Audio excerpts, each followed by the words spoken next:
Okay. Very good evening, ladies and gentlemen. Welcome to this webinar again. I'm Naveen Kumar, and today we are talking about War for Talent, the second part of the webinar. If some of you had signed in the last part one webinar also, you may be able to connect with what I'm going to say, but let me take a couple of minutes to quickly recap as to what we did in the last. To introduce myself, for the first-time joiners, I'm an alumnus of IIM Ahmedabad and University of Leeds, UK. I've spent over 35 odd years working internationally in manufacturing firms, process firms, services, as well as ITS. I'm a certified international trainer on leadership, team building, and OD. I've trained a little over 49,000 middle and senior level managers, both in India and abroad.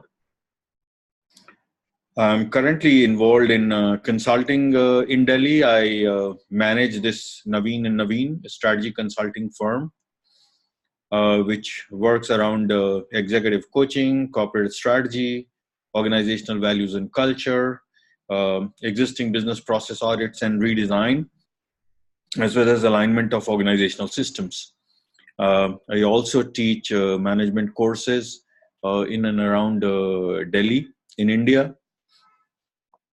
Some of the premier business schools like Indian Institute of Foreign Trade. I'm also an advisor to the BRICS Chamber of Commerce and Industry, where I advise them on the MSME, entrepreneurs and MSME industries. So what did we do in the first part of this webinar last time? We spoke about war for talent, and many of you may be aware that this phrase was coined by McKinsey after they did an extensive research. And what they found was that there is a way to create an employee value proposition. And it says that typically organizations who consider talent as a strategic business driver, they have a different kind of a mindset. They have a different kind of an approach handling their people assets, HR assets.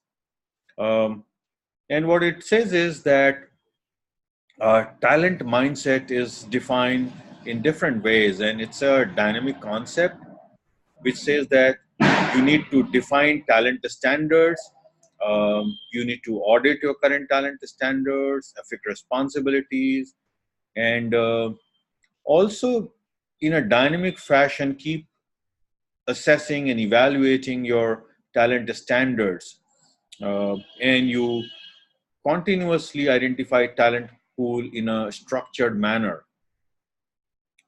Some of the questions, if last webinar we ended with some questions, and some questions were around how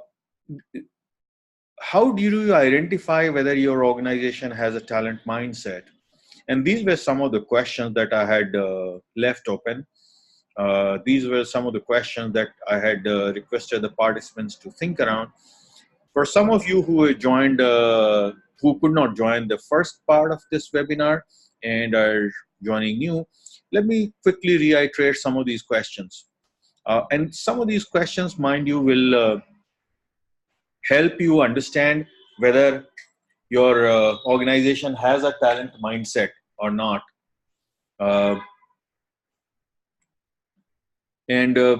For example, are you recruiting for vacant positions or hunting for talent all the time?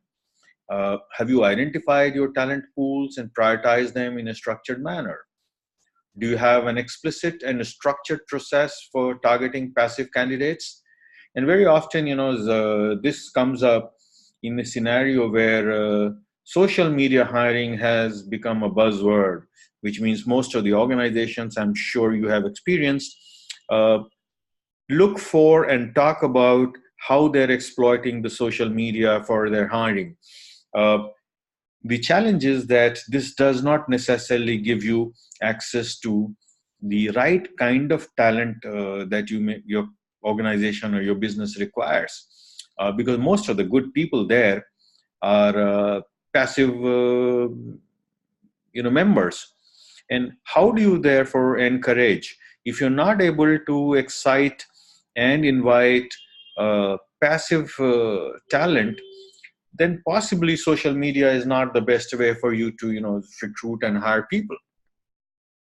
uh, and you don't need to note down these questions, ladies and gentlemen. These will be available to you after the webinar through a link, and you could access these presentation slides, so you could look at them later as well. I would rather request you to focus on our discussion. And does your last question is, does your organization uh, demonstrate a flexibility in the way they hire people, in the way they compensate people that you hire? Do you treat them differentially or not? Uh, and these are some of the very, very critical questions that could tell you whether your organization has a talent mindset or not. And when I'm saying talent mindset, it is different from what most organizations say on their website about their people. And you must have seen it. Most organizations today, as part of a fashionable trend, say that people are our biggest asset or most valuable asset, which does not necessarily mean much, because very often the way they hire people, the way they engage people, the way they retain people is not necessarily in concurrence with this value statement.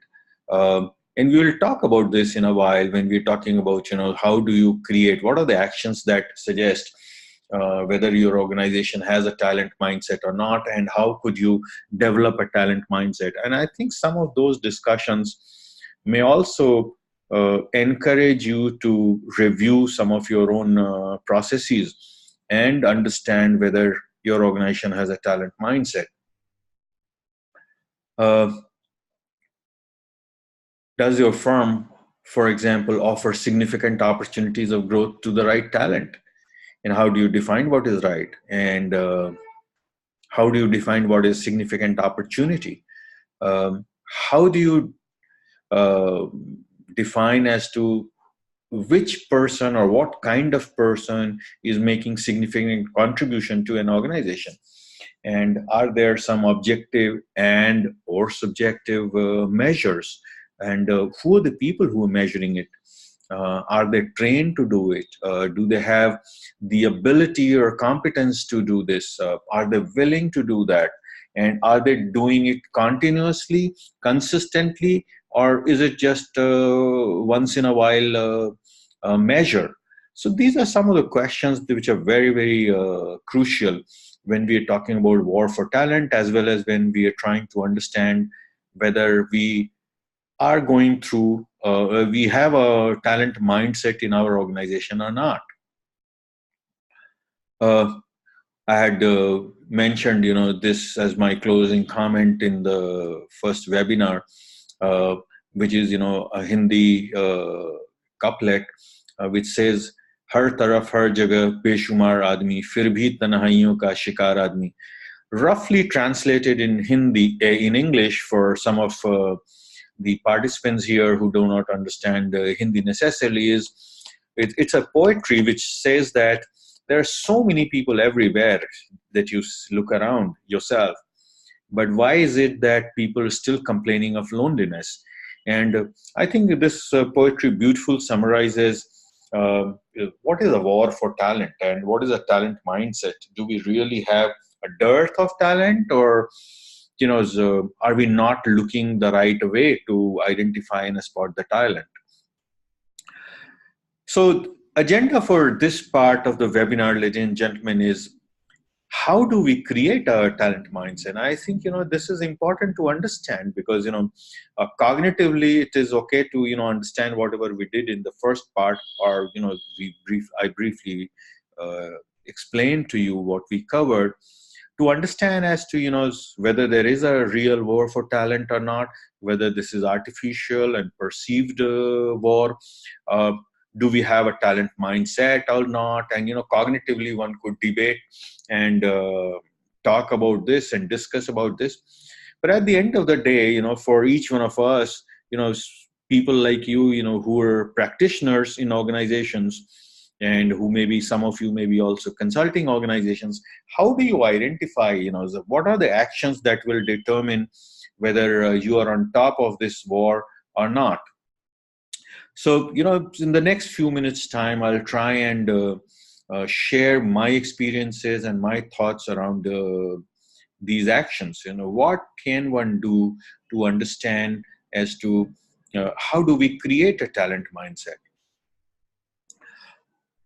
So before we get to the actions, let's understand what is a talent mindset. Primarily, talent mindset is a kind of a paradigm in an organization, which says that talent is a central part of how we run the company, which means when we are creating the corporate strategy or business strategy, what are some of the key business drivers for your organizations? What are some of the key elements? And in those elements, the key business drivers, where does talent figure, if it does at all? And this is very, very interesting, ladies and gentlemen. I'll encourage you to, look carefully at your own organization, maybe, or any other organization that you may be planning to join next, or could be, your aspirational firm. What are some of the values they talk about on their website or their promotional collaterals? And how do they really treat their talent in terms of, where does it figure in their strategy? Does talent figure as part of one of the key business drivers for them or not? Is a great indicator of how they're going to treat their talent. So talent mindset also is a deep conviction that better talent leads to better corporate performance, which means it is a key business driver. And therefore, any strategy that an organization creates, either for sustenance of its business or growth in future, what role does it assign to the talent that it holds? Is it driven by the market forces, or is it driven by the kind of talent that they have or they aspire to have in future? And the place they assign to the talent would determine the kind of organization they would be. For example, if you look at Apple, and I think it's a very, very interesting example. It's an interesting example, also a resource-based view of a strategy. For example, look at Apple. What does it promote? Have you ever seen it saying as to what you want and we fulfill that? Never ever. Go through their corporate material, the marketing material. They change the way you look at a device. They create a new paradigm. And how do they do it? By focusing on the kind of people they have. So their business strategy is that they want people who can think afresh, think new, think differently, who have the ability and the zeal and the desire to create something new, something exciting. And a very interesting word that they use in their strategy is beautiful. So one of the values that they promote for their products is it must be beautiful, not only user-friendly. And so those kind of examples really tell you about the talent mindset. Look at Netflix, for example. Talent is at the core. Look at Amazon today. Talent is at the core. Look at their 14 leadership values. And you will understand, what I'm saying, and you will understand why they're as successful as they are today. Despite the fact there are a whole lot of other competitors in the market, despite the fact that the technology is changing, there are a whole lot of, marketing emphasis on others. Why is it that other companies are not able to catch up with them? And then there you'll find one of the key answers to this question is that their focus on talent is very, very high, very, very different from their competitors. The other element of talent mindset is who are the people accountable for managing talent pool? And therefore, how do you define talent pool? What kind of standards do you have that defines a talent in an organization across different levels, across different verticals? And is this an operating parameter, performance review parameter for every single key manager in the organization? Or does it rest with the HR team as to what kind of people are being hired? And currently I'm consulting a few firms, and this is one of their challenge, and the HR head has this challenge that people do not, come promptly and prepared for interviews, and the pressure to hire the right people rests with the head HR, while the operating managers, the product development team or the project management teams, they don't have the senior managers available to do the interviews. And the dilemma for the HR head is, if the senior guys in the technology divisions, they don't find time to interview people, they send their level 2, level 3, level 4 guys for interviews. How can I be held responsible for the quality of people being hired, or the time that it may be taking, that inordinate delay in hiring people? And that's a dilemma, not only for this particular head HR or with this particular company. That I understand exists for most of the organizations. And I have experienced personally in many organizations that I work for also. And so these are some of the, the elements which are very, very critical to understand. So what does it really mean? For an operating person like you to create this mindset? First is, you're never under pressure to hire, which means in an organization which has a talent mindset, the right fit is a critical criteria. And let me talk about metric, for example. Now, you must have experienced, whether you are part of a talent acquisition team or you're just a hiring manager for any of the technology or operations division, very often one of the key metric used for talent acquisition is the time taken from the between the requisition raised and the person joining is one of the key metrics. Very often you'll find is that both the hiring managers and the HR recruiting team members, they are under pressure, they are in a hurry to check mark that list to make sure that they close it within the specified time allowed for this. Ask yourself, do they often or sometimes compromise on the quality of people being hired just to make sure that their check mark, their checklist goes with a mark saying yes, person hired, requisition closed? And the answer, unfortunately, ladies and gentlemen, in many, many cases will be that the quality of hire is compromised because of this pressure. Typically, a talent mindset organization will not do it. They will hire the right talent, irrespective of what time it takes. They will also hire a good fit, even if there is no position there, no requisition there. And so if they spot and identify a good talent, they will pick him up and then find a place to suitably position him. It's also knowing the difference between what skill set that the person brings in vis-a-vis his willingness to do a particular kind of work. I'm again very sure I would like you to refer to your own experiences. Have you seen people, both talent acquisition managers as well as hiring managers, spending majority of their time on understanding the technical nuts and bolts expertise of the candidate rather than looking at fitment? you would all agree that, different organizations have different work culture. And depending on what company are you coming from, you bring those cultural elements with you.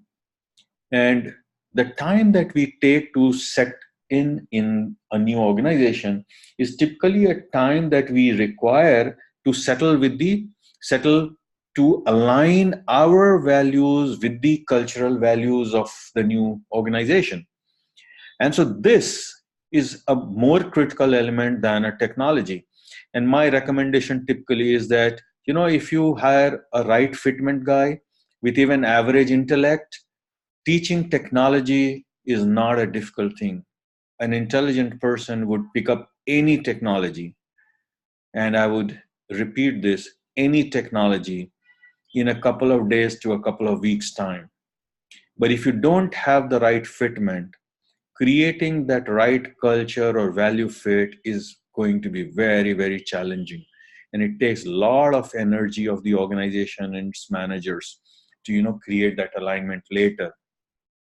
And therefore, you need to decide when you're hiring a new person, skill fit or culture fit, skill fit or values fit, which is more important.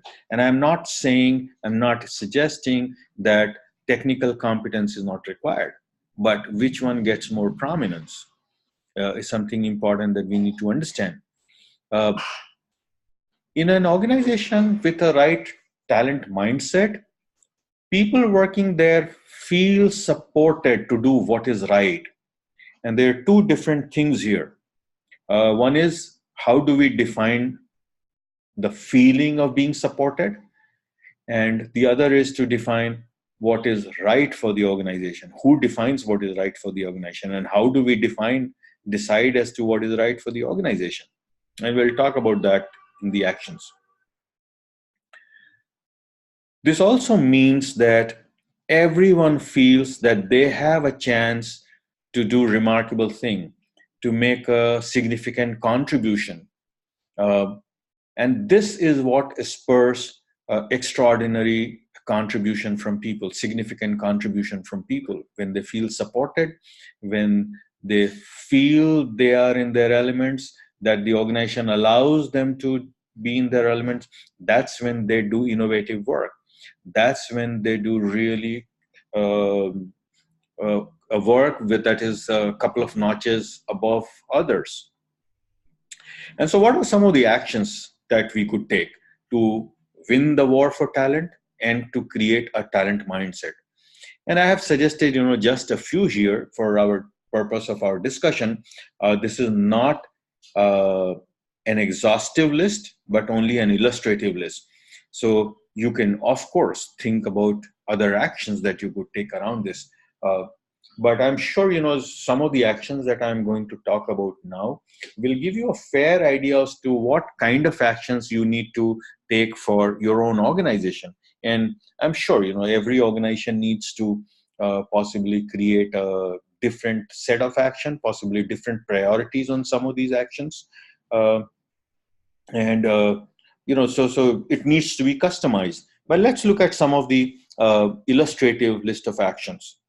The first is to understand what is talent. So create and instill value that talent is most important business driver. And we spoke about it a few minutes back. This must be part of our core values in the organization. This must be part of our corporate strategy. This must be one of the key business drivers of our business strategy. And what is that we need to do? Number one, we must explicitly document it, articulate it. We must communicate it extensively. And we must communicate it also intensively, where all senior managers must be tasked that in whatever way they're interacting with different interfaces in the organization, they must make sure that the focus on talent must be communicated to everyone around them. In the same fashion, this should not be left on individual interpretations.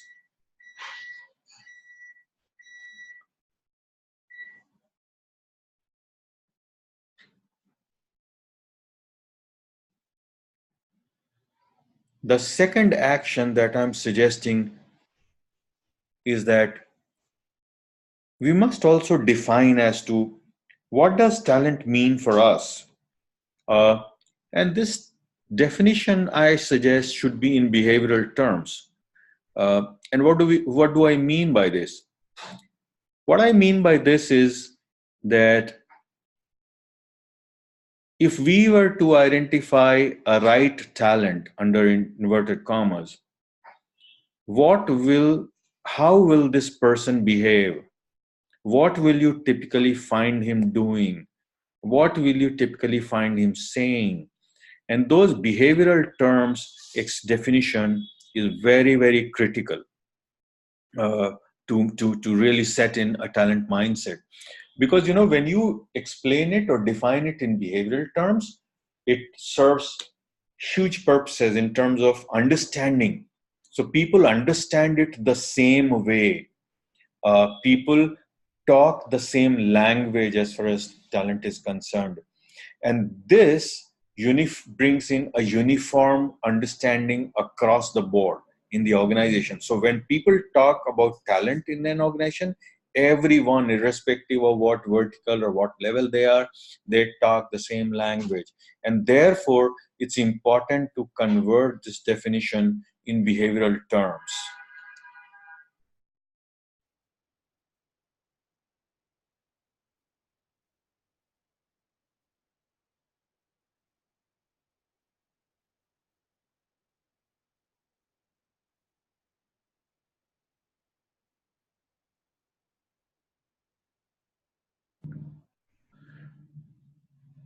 Yeah, ladies and gentlemen, so I'm sorry, I possibly pressed some button here which went mute. So let's come back to action number 3. The third is that create some metric which measures the quality of available talent, and also how different functions in different level will be reviewed. Uh, and whenever there is a review of a different function, either at middle level or senior level, this must be part of a standard agenda of performance review, operations review. Uh, so what is the talent pool? What is the quality? What is the size? What are the gaps? And these are some of the areas which must be, you know, created. The next action is how do we train and involve uh, only trained people in hiring talent? And this somehow is very, very important. You know, this is the operating part of it. This is the operational part of it. And I think most organizations make a huge, huge mistake here. I have seldom seen organizations investing into training their hiring managers in as to how to interview, how to spot the right talent. And so, you know, if a candidate goes through different levels of interviews, they're different hiring managers, different interviewers, they're all looking for different things. And let me, you know, just as an example, give you an example to illustrate the point I'm making. So they may all be talking about same thing. Let's say, for example, positive attitude. I'm looking for a person who's willing to learn, a person who can take up challenge. But you know, it's very interesting, and you know, you could do this as a test when you go back to your organization and you know check with your managers. You ask some of these managers to write down on a piece of paper what do they really mean when they say some of these phrases: positive attitude, learning ability, working in a challenging environment, etc., etc. And you'll find most of them will give you a different answer.